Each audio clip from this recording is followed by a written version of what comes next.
जय माता दी। आइए सुनते हैं दशा माता व्रत कथा के 10वें दिन 10वीं कथा।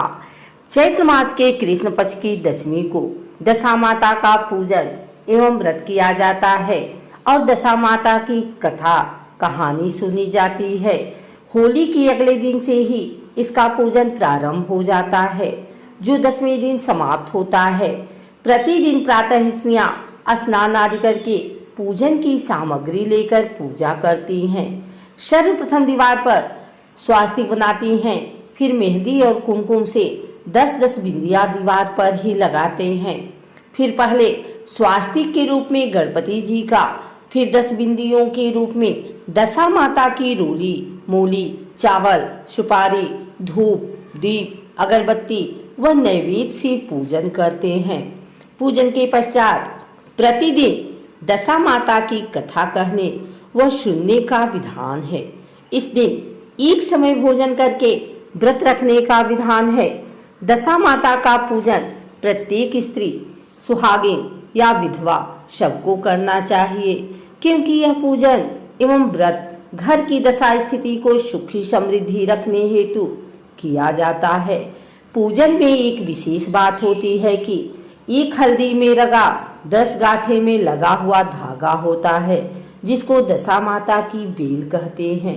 इस बेल को पूजन के समय दशा माता को चढ़ाकर पुनः ले लेते हैं। इसको गले में धारण करने का विधान है। इस वर्ष धारण किया गया धागा अगले वर्ष उतारकर पूजा करके पुनः नई बेल धारण करते हैं। दशा माता की कहानी इस प्रकार है। दशा माता का व्रत चैत्र कृष्ण दशमी को किया जाता है। यह व्रत घर की दशा के लिए किया जाता है। सुहागिन औरत इस दिन डोरा लेती हैं, सफेद कच्चे सूत की कोकड़ी को रंग लेती हैं, 10 तार का डोरा लेकर उसमें 10 गांठें लगा देते हैं। डोरी को जलती हुई होली दिखाकर पहन लेते हैं। 10 गेहूं के आखे लेकर कहानी सुनते हैं। एक कहानी सुनकर एक आखा नीचे रख देती हैं। इस प्रकार कुल 10 कहानियां सुनती हैं। एक राजा रानी थे, उनका नाम नल और दमयंती था। रानी ने दशा माता का व्रत कर डोरा गले में बांध लिया। शाम को राजा जी आए तो राजा जी की नजर रानी के गले में पड़ी डोरे पर पड़ी। राजा जी ने कहा, रानी जी, आपके गले में इतने मारक मोती सोने के हार पहने हुए हैं, इनके बीच में डोरा अच्छा नहीं लगता। यह डोरा राजा ने खींचकर तोड़ दिया। कुछ दिन बाद राजा के महल के पत्थर उतर उतर कर गिरने लगे।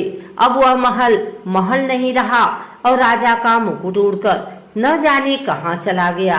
अब तो राजा रानी विस्मित हो गए कि अचानक की क्या हो गया। उन्होंने वह राज्य छोड़कर दूसरी जगह जाने का निश्चय किया। राज्य के बाहर थोड़ी दूर की रास्ते में अंधेरा हो गया। राजा रानी ने वहीं रात बिताने का निश्चय किया। उन्होंने वहां एक माली का बगीचा देखा। माली बाहर आया तो राजा ने पूछा, हम रात यहाँ बसेरा कर ले क्या? माली ने कहा, हाँ कर लो।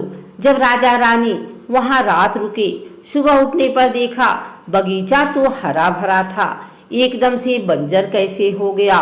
वहां घास का तो नामो निशान नहीं था। जब किसान उठा और उसने भी यह हाल देखा तो राजा रानी को बहुत बुरा भला कहा और वहां से निकाल दिया। राजा रानी आगे गए तो वहां एक तेलन का घर देखा तो तेलन से दोपहर रुकने का आश्रय मांगा। तेलन ने भी उसे आश्रय दिया। तेलन के तेल को कोटिए और डिब्बे तेल से भरे हुए थे। जब राजा रानी वहां से चले गए तो देखा तेल के डिब्बे और कोटी अपने आप खाली हो गए। तब तेलन ने कहा, क्या मालूम कैसे नरभागों को मैंने आश्रय दिया, जो मेरे तो नुकसान ही नुकसान हो गया। वहां से राजा रानी गालियां खाते हुए आगे बढ़े। थोड़ी देर बाद राजा की बहन का गांव आया। राजा ने किसी से कहलवाया कि उसके भाई भौजाई आए हैं और तालाब के किनारे रुके हुए हैं। बहन ने यह समाचार सुना तो भाई भौजाई के लिए 2-4 ठंडी रोटी ऊपर से 2 प्याज डालकर नौकर के साथ भिजवा दिए।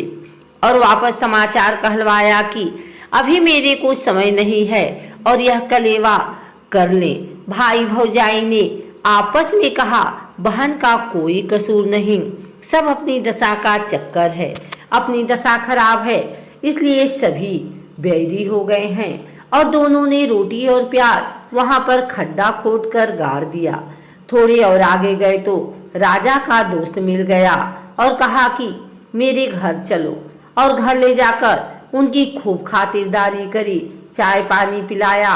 और भाई दोस्त की घर की एक दीवार पर खूंटी पर एक हार लटका हुआ था, वहीं पर एक मोर बैठा हुआ था, उसने वह हार निगल लिया। राजा रानी वहां से रवाना हो गए। दोस्त की पत्नी ने देखा कि जो हार खूंटी पर टिका हुआ था वह वहां पर नहीं है। दोस्त की पत्नी ने कहा कि जिन्हें आपने घर पर बुलाया था उन्होंने मेरा हार चुरा लिया है। पति ने कहा कि मेरा दोस्त चोर नहीं है, गरीबी के कारण ले गया होगा। राजा रानी ने सोचा कि अब हम दोनों को एक ही जगह पर जाकर रहना चाहिए, जहां हमें कोई न जानते हो और कोई न रहे। राजा रानी एक जंगल में चले गए। वहां पर राजा दिन में लकड़ियां की भारी भेजकर पैसों से आटा नमक मिर्ची आदि लाकर अपना गुजारा करते। एक दिन रानी ने राजा से कहा कि मैं दशा माता का व्रत करूंगी, मुझे कच्चा सूत का डोरा और कोकड़ी लाकर देना। दूसरे दिन राजा ने ज्यादा लकड़ियां इकट्ठी की और रानी के लिए कच्चा सूत और डोरी की गट्ठी भी ले आए। रानी ने कहा कि मुझे यह डोरा बनाना है और होली की झाल देखनी है, उसके बाद पूजा करनी है और कथा सुननी है। दूसरे दिन राजा पूजा पाठ की सामग्री ले आया और खुद पूजा की और कथा सुनी। और होली को देखने के लिए वह गांव से थोड़ी दूर आ गया जहां कुछ लोग रहते थे। वहां पर कुछ औरतें पूजा कथा कर रही थी। रानी ने कहा कि मुझे भी पूजा कथा करनी है और मेरा यह डोरा सफेद है, इसे रंगना भी है। औरतों ने कहा कि यहाँ पर बहुत रंग पड़ा है। और रानी ने दशा माता के डोरे को 10 तार का किया और 10 गांठ लगाई और रंग से रंगा और होली की जाल दिखाकर अपने गले में पहन लिया।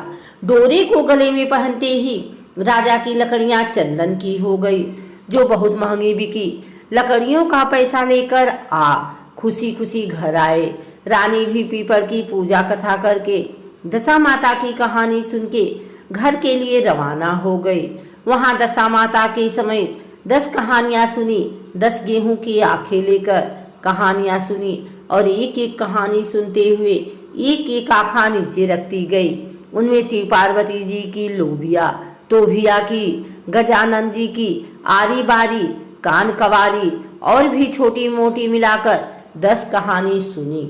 घर आई तो राजा ने कहा कि मैं आज बहुत सारा पूजा पाठ लेकर सामान लेकर आया हूँ, तू खूब आनंद से पूजा करना। हमारी सारी लकड़ी चंदन की हो गई, जो खूब महंगी बिकी है। रानी ने राजा से कहा कि आज दशा माता का व्रत करके डोरा पहना है, अब हमारे आनंद ही आनंद हो जाएगा। राजा ने कहा कि अब हमारे राज्य में वापस चलते हैं। राजा रानी वापस अपने राज्य की ओर चलते हैं तो रास्ते में पहले दोस्त के घर जाते हैं। दोस्त ने कहा, आओ आराम कर लो। राजा ने कहा कि तुम्हारी पत्नी ने पहले भी हम पर चोरी का इल्जाम लगाया था, अब रुक कर क्या करें। दोस्त ने फिर भी उन्हें रोका और पहले वाले कमरे में ही बैठा दिया, चाय पानी और कलेवा करवाया। राजा रानी ने देखा कि जो खूंटी पर मोर बैठा हुआ था उसने वह हार वापस उगलना शुरू कर दिया। तो दोस्त को आवाज लगाई कि देख, तुम्हारा हार मोर वापस उगल रहा है।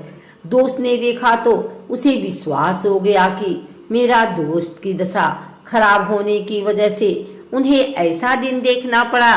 राजा फिर अपनी बहन के गांव में गया तो उसकी बहन ने बहुत बढ़िया भोजन करवाया, पर राजा रानी ने नहीं किया। जब पहले की जगह जहां पर उन्होंने गड्ढा खोदकर रोटी और प्याज को डाला था, देखा तो रोटी और प्याज सोने चांदी के हो गए हैं, जिनको बहन को देकर वहां से चले गए। और तेलन के घर पहुंचे तो तेलन ने उनके रुकने पर मना कर दिया और कहा कि पहले भी कौन अभागे आए थे जिनकी वजह से मेरे तेल के डिब्बे और कोठियां खाली हो गई।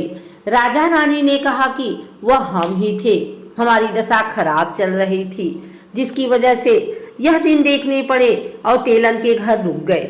तो तेलन ने देखा कि उसके सारे डिब्बे और कोठियां वापस से तेल से भर गई हैं। आगे आकर उन्होंने माली के बाग में विश्राम किया तो वापस खेत व बाग बगीचा हरा भरा हो गया। प्रजा को पता चला कि राजा रानी आ रहे हैं तो प्रजा बहुत खुश हो गई। राज्य में जाते ही महल दशा माता का डोरा वापस पहना तो खड़ा हो गया और राजा रानी ने दशा माता की जय जयकार की। हे दशा माता, जैसे राजा रानी को टूटा वैसे दशा माता की कथा कहने वाले को, दशा माता की कथा सुनने वाले को, हुंकारे भरने वाले को, सभी को टूटना।